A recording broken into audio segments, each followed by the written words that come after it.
Hello friends and welcome back. Today I am going to be diving into my reading journal. It is about halfway through the year and this is the first time that I'm keeping a yearly reading journal. So I wanted to sit down and kind of check in, do a flip through and reflect on what has worked really well for me and what I might need to tweak, what spreads I forgot about, and just kind of reassess and think about moving forward how I can continue to make this a habit and a process that fits into my life. So I made the decision pretty late in 2023 to keep a 2024 reading journal, and it was like the end of December when I decided that this was something I wanted to start at the beginning of the year. And so my options were a little bit limited. I did end up with the large size dot grid journal from Archer and Olive. This is the 8.5 by 11 size, and I thought that that would be...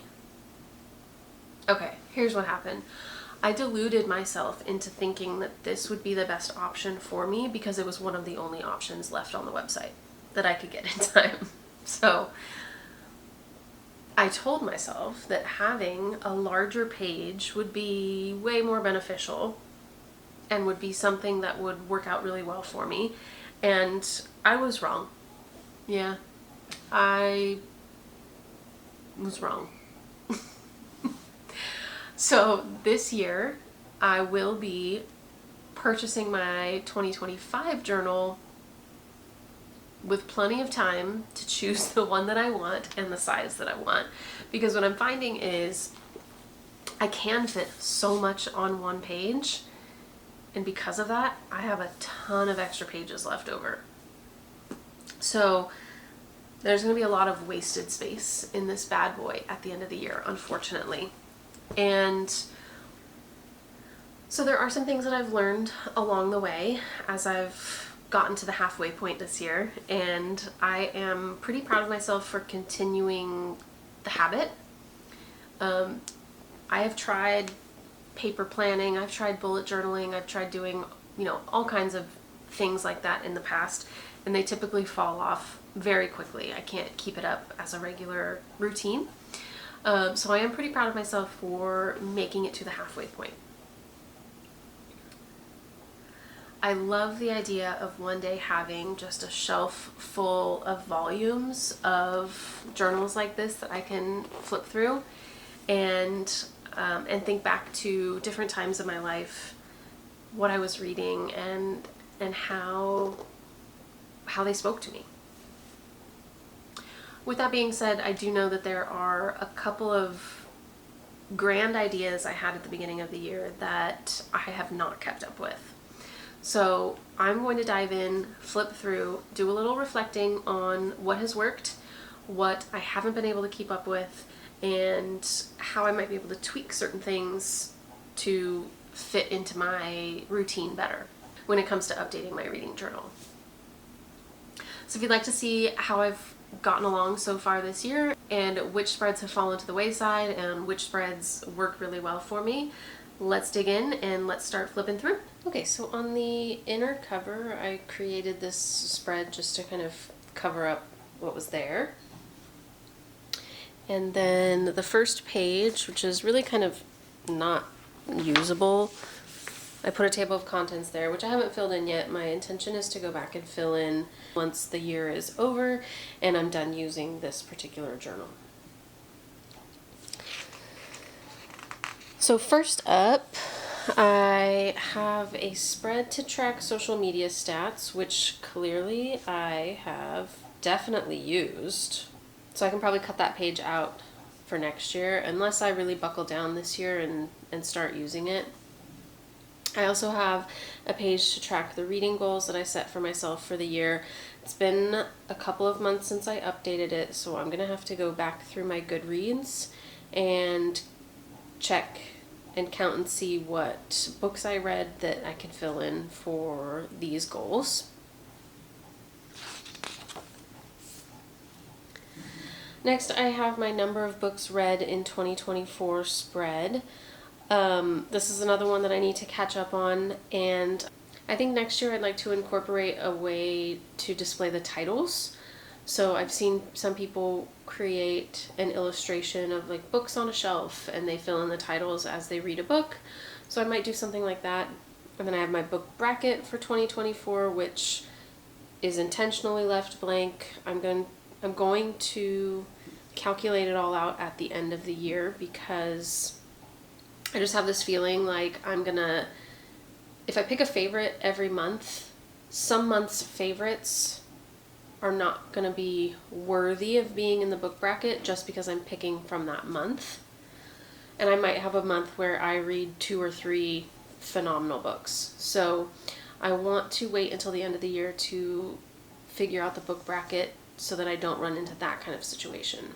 Let's say in August I read several books and 2 of them I think tie for a favorite, but maybe in September I don't read any that really blow me away. I can use the 2 from August to fill in the bracket and contribute to the final calculation.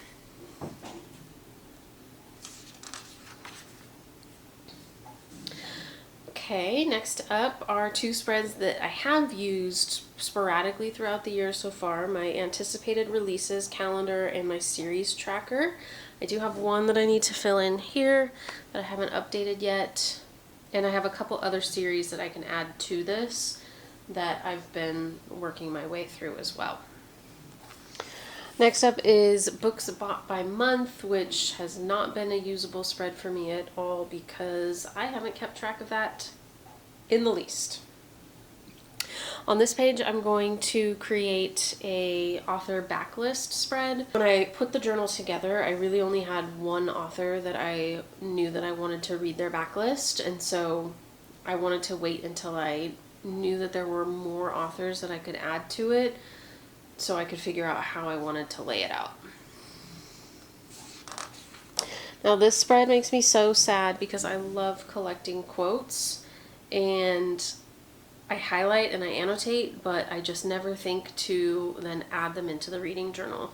So I do still want to work on this spread and create a nice display here. It's just going to take some work on my end to go back through the books that I know I annotated in and or look in my Kindle to see which lines I highlighted for the books that I read on Kindle. Books by type is one that I also need to get caught up on, but I do appreciate this. I like to see where my numbers fall and how I'm reading books at certain times of the year. I will say it's not completely usable for me because sometimes I read a physical copy and I'm listening to the audio at the same time. So that's part of the reason why I stopped tracking, because I would get hung up on should I put the book under the physical category or under the audio category, and it just kind of froze me up. So I just stopped thinking about it. Next year I will create a separate column for that kind of like immersive reading that I like to do. The calendar, the monthly calendar, hasn't been very functional for me. So I scrapped that after January. And from here on out, I just have my monthly spreads. So every month I do a wrap up where I keep track of my average rating, the length, and the genre. I got rid of the format tracker after January because it seemed like double dipping. And then I just take notes on what my reading experience was like that month, and then I rank the books that I read in order of preference. And then I have pictures of the covers with my individual ratings for each book that I read that month. And then for each month I pick a spotlight, and that was my favorite book of the month, the book that stuck with me the most, the book that was the best experience for me. And I do a deep dive on that book. So I put a picture of the cover, I put some of the details, the title, author, genre, number of pages, when it was published, and what my rating was. And then I give a brief summary and explain why I liked it. So that's been my format for every month, which seems to be working pretty well for me. Some months are some months are slower months, some months are busier months when it comes to reading, and so this format kind of gives me the flexibility to account for all of that. So here I have February, just my wrap up and my spotlight. I do think on my monthly wrap up page I'm going to add a total for number of pages read in addition to average rating, so I can see that at a glance.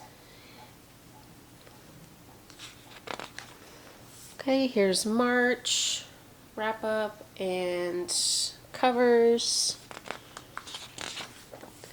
March spotlight, and my April covers.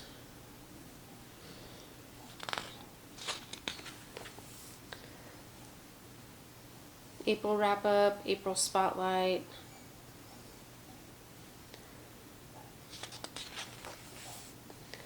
My May spread with my covers and my wrap up. My May spotlight. It is July 2nd, so I haven't had the time yet to sit down and map out my June spread, but that will be going here. I put placeholders for every month so I could get a general idea of how many pages I need for my monthly spreads. And then I have some space back here for reading challenges, which I have yet to do one. I do have a couple of ideas for how I can use this space, and then I have so many pages left over. So I've definitely learned that this size journal is too big for me to use. I would like to downsize for next year.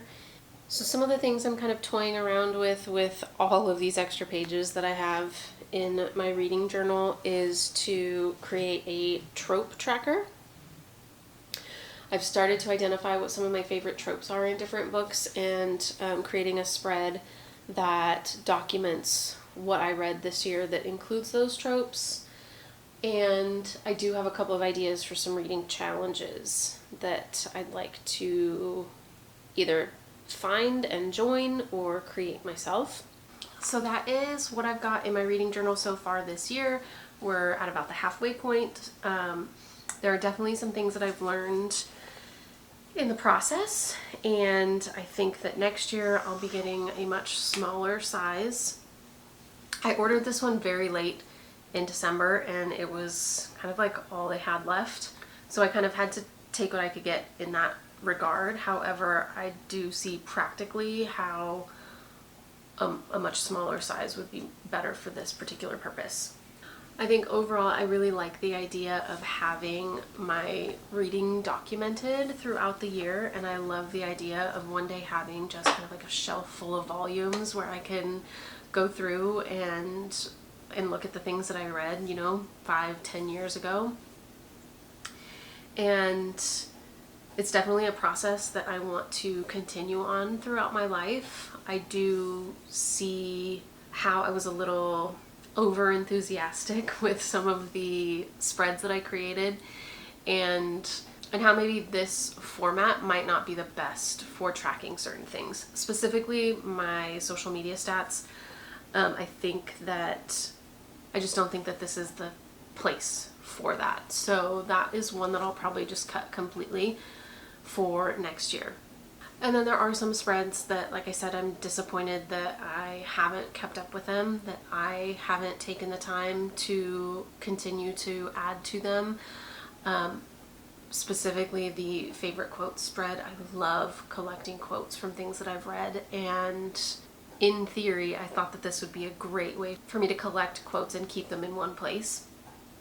And maybe there's some kind of a system that I need to develop in order to maintain that spread. Like, for example, quickly adding quotes that I find to my Goodreads account or something as I'm reading. I can just type them in real quick and then kind of mine them out later and add them to my spread.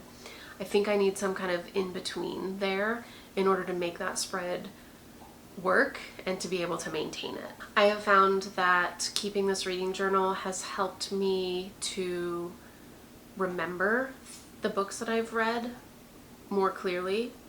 Sometimes when I'm reading so quickly and I'm just, devouring books, I find that I can't remember what really happened or what I read, and this has been a way to help kind of solidify the plot and the characters and details like that in my mind. It's also helped me to gather my thoughts at the end of each month when I do a reading wrap up, or when it comes time to type out a review.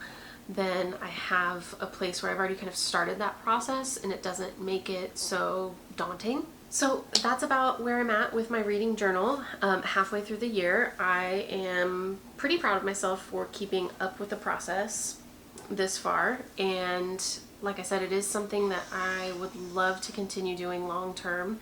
And now that I've seen what works for me and what fits into my life when it comes to, dedicating the time to work on this, I think that there are some things that I can change for next year, or ways that I can get more creative and have more fun with it, while also not overwhelming myself with now these new responsibilities or this new hobby, or, it becoming now a chore.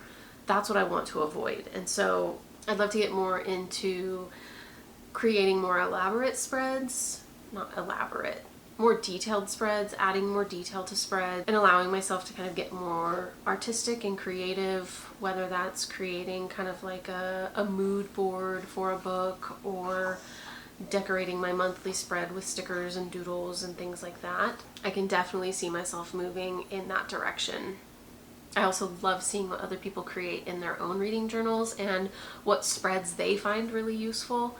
There are a couple of other booktubers that I've been kind of watching pretty religiously for the last few months and have taken some inspiration from.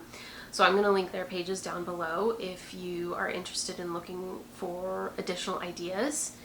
And if you keep a reading journal, I'd love to know what works for you. What do you want to keep track of? And how do you fit it into your life? How do you balance taking the time to journal while also balancing reading and life and work and all of those things? How does it fit into your routine? Is it weekly? Is it monthly? Is it whenever you feel like it? I'm super interested to know. So if a reading journal is something that you do keep, let me know. Let me know what your process is like. I'd love to hear it. And if you are looking for inspiration for your own reading journal, I do have a playlist on my channel that has all of my reading journal videos in one spot, so you can access those easily. Thank you so much for hanging out with me today and flipping through my reading journal with me. If you enjoyed flipping through my reading journal with me today, I would love it if you could give me a like and subscribe if you aren't already. That way, when my next reading journal video comes out, you can get right to it. That's all I have for you today, so I'll be signing off. I will see you in the next one. Until then, happy reading, friends.